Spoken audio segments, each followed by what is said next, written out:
troisième type de personne, c'est la personne qui est dans un espèce, le pourcentage mineur de toutes ces personnes. Il y a plus de personnes qui n'ont pas un trait de sensibilité qui diffusent cela, malheureusement. Des informations correctes dans les deux types de catégories que j'ai décrits avant, mais il y a un pourcentage mineur.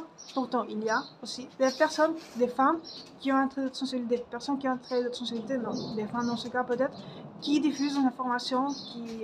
dans ce cas, c'est pas exactement les femmes. Il y a aussi des femmes, mais il y a des femmes et surtout aussi des hommes qui diffusent en fait personne, mais ils peuvent avoir aussi un trait de sensibilité qui diffuse des informations incorrectes sur, attention, un trait de sensibilité. Et en plus, et après je vais dire une information qui va révolutionner beaucoup ce secteur depuis beaucoup d'aspects. Donc, et en fait, cette troisième catégorie de personnes, c'est une personne qui a un trait de sensibilité ou qui pense qu'elle a un trait de sensibilité, mais à la fin, elle ne l'a pas. Il est en train de diffuser aussi des informations incorrectes sur un trait de sensibilité.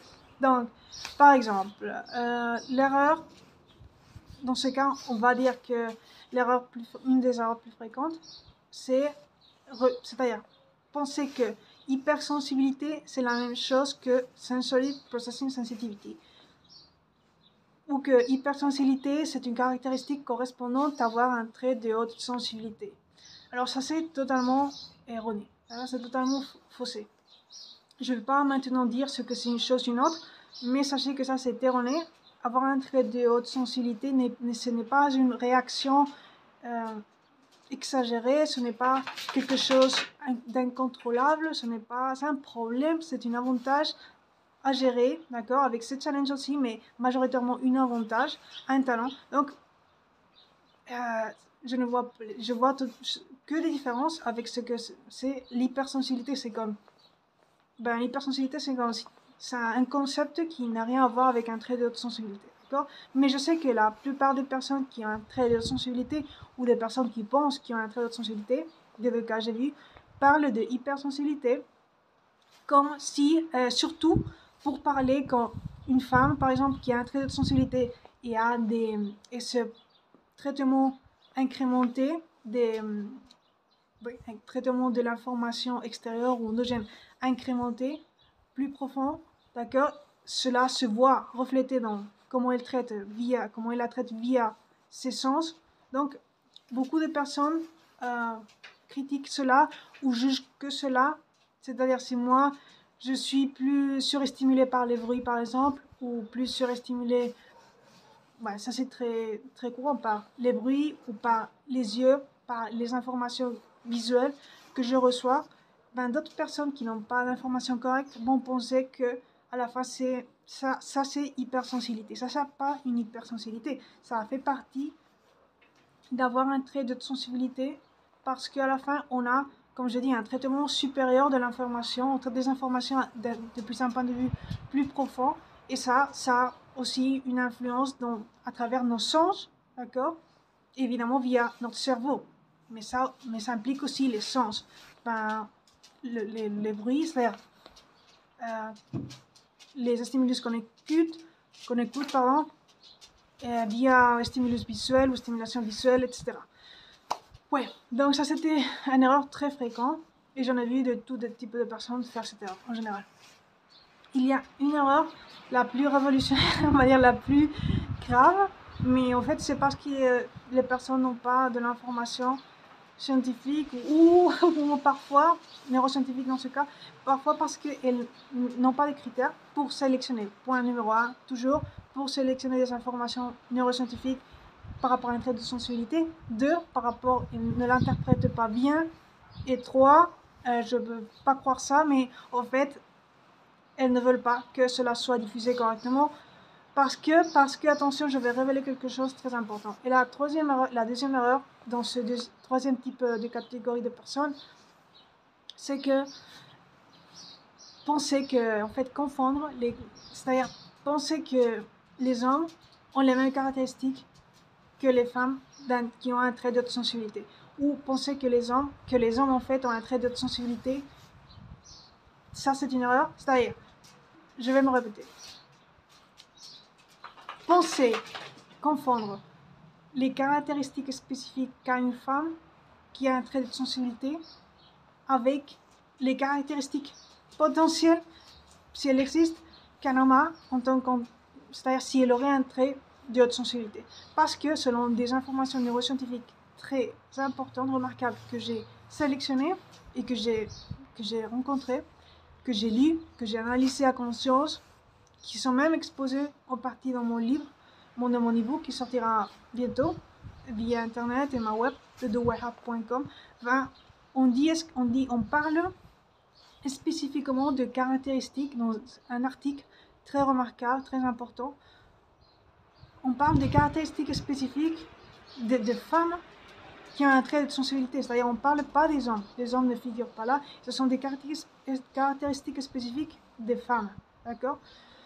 Donc, cela, je vais maintenant dire quelles sont ces caractéristiques, de quoi je suis en train de parler, mais en tout cas, il y a une confusion là que les personnes qui diffusent, qui disent qu'ils ont un trait de sensibilité, les personnes qui sont des hommes et qui disent qu'ils ont un trait de sensibilité, ben, je suis actuellement, vraiment, je sais actuellement, selon cet article neuroscientifique, que, en tout cas, les hommes n'ont pas certains talents exclusifs qui dépendent d'un trait de sensibilité, comme les femmes. D'accord? Ce n'est pas commun à eux. Et j'en doute, actuellement, j'en doute que les hommes aient véritablement un trait de sensibilité, sincèrement, parce que c'est un article très remarquable. Donc ça ne veut pas dire que les hommes ne sont pas dans un spectre de sensibilité, comme tout le monde, d'ailleurs, mais en tout cas, cet article parlait de caractéristiques, je le répète, spécifiques de femmes qui ont un trait de sensibilité, et en tout cas, ce n'était pas extrapolable à un homme, parce que les caractéristiques dépendaient d'être une femme, d'accord? Et je vais dire une spécifique. Donc cet article mentionnait, peut-être tu vas comprendre pas tout maintenant, mais tu vas comprendre un peu, d'accord? Il y a, en tant que, quand tu es dans un spectre de sensibilité, il y a différents types de dimensions qui peuvent être impliquées, d'accord? Ça, je l'expliquais dans mon livre avec plus de détails, avec des exemples de mon histoire, et donc, une de ces dimensions, d'accord, s'appelle, en anglais, je vais le traduire après, s'appelle ease of excitation, ce qui veut dire une facilité d'excitation, d'accord? Donc, une caractéristique d'avoir un trait de haute sensibilité, c'est d'avoir une facilité d'excitation, mais apparemment, cela qui semble banal, cet aspect, non? C'est-à-dire, une personne, simplement une femme qui est excitable, qui s'excite facilement, ben, ça peut être une chose banale, mais non, attention, d'un point de vue neuroscientifique, on a analysé cela, il y a comme deux chemins, d'accord, deux chemins par rapport à cette dimension. Il y a le premier chemin, c'est que cette dimension d'une femme qui est dans un spectre de haute sensibilité veut dire que on a une capacité de nous réguler émotionnellement exceptionnelle, d'accord? C'est-à-dire que, bon, résumer ça, à la fin, on a des capacités supérieures totalement correspondantes à notre cerveau. En tant que femme qui est dans un spectre de haute sensibilité, on a des capacités spécifiques exceptionnelles pour gérer nos émotions, être consciente, et c'est ça, avoir une conscience émotionnelle. Ce qui est très intéressant parce que si on dit qu'une femme qui est dans un spectre de haute sensibilité a cette caractéristique d'être très facilement peut-être très facilement excitée, à la fin, cela veut dire que ça pourrait être vu aussi d'un point de vue négatif. Je ne sais pas pourquoi, mais certains diront oh, elle peut être facilement excitée, rien de talentueux là. Non, attention. La réalité, c'est que même si on est très émotionnel de ce point de vue, on a une capacité aussi exceptionnelle et supérieure à nous réguler, à être consciente de nos émotions et à donner une réponse adaptée. Donc ça, c'est une nouvelle géniale. C'est une nouvelle très, très nécessaire à connaître. Et ça, c'était la première chose qui nous différencie des hommes, des hommes qui, de manière présumée, ont un trait de haute sensibilité. Je dis de manière présumée, supposée, parce que dans cet article neuroscientifique, les hommes ne figurent pas.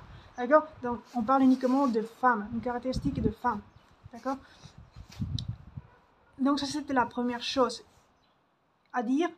Et en vérité, cela pourquoi cela arrive. Ouf, je vais couper cela.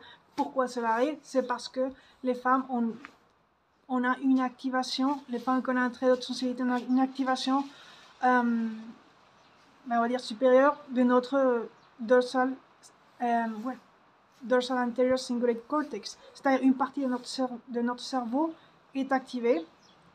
Et bon, c'est ça. Donc, s'active en liaison à cette dimension de ease of excitation ou facilité d'excitation. D'accord?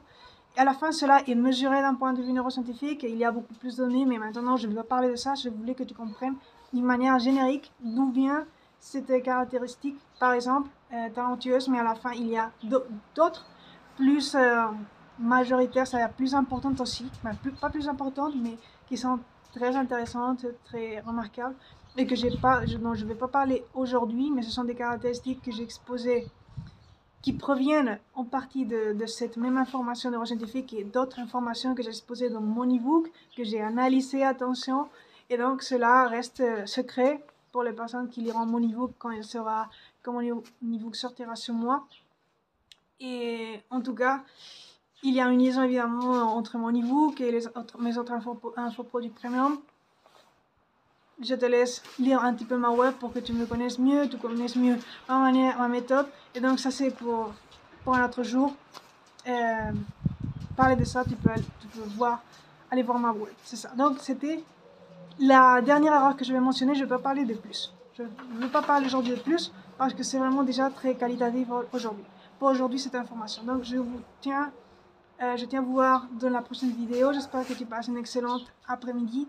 Et à bientôt. Suis-moi sur mes réseaux de YouTube, de The Warehouse France, de Nasifa, ma web. Sois très attentif par là aussi pour les nouvelles. Et on se voit. À bientôt.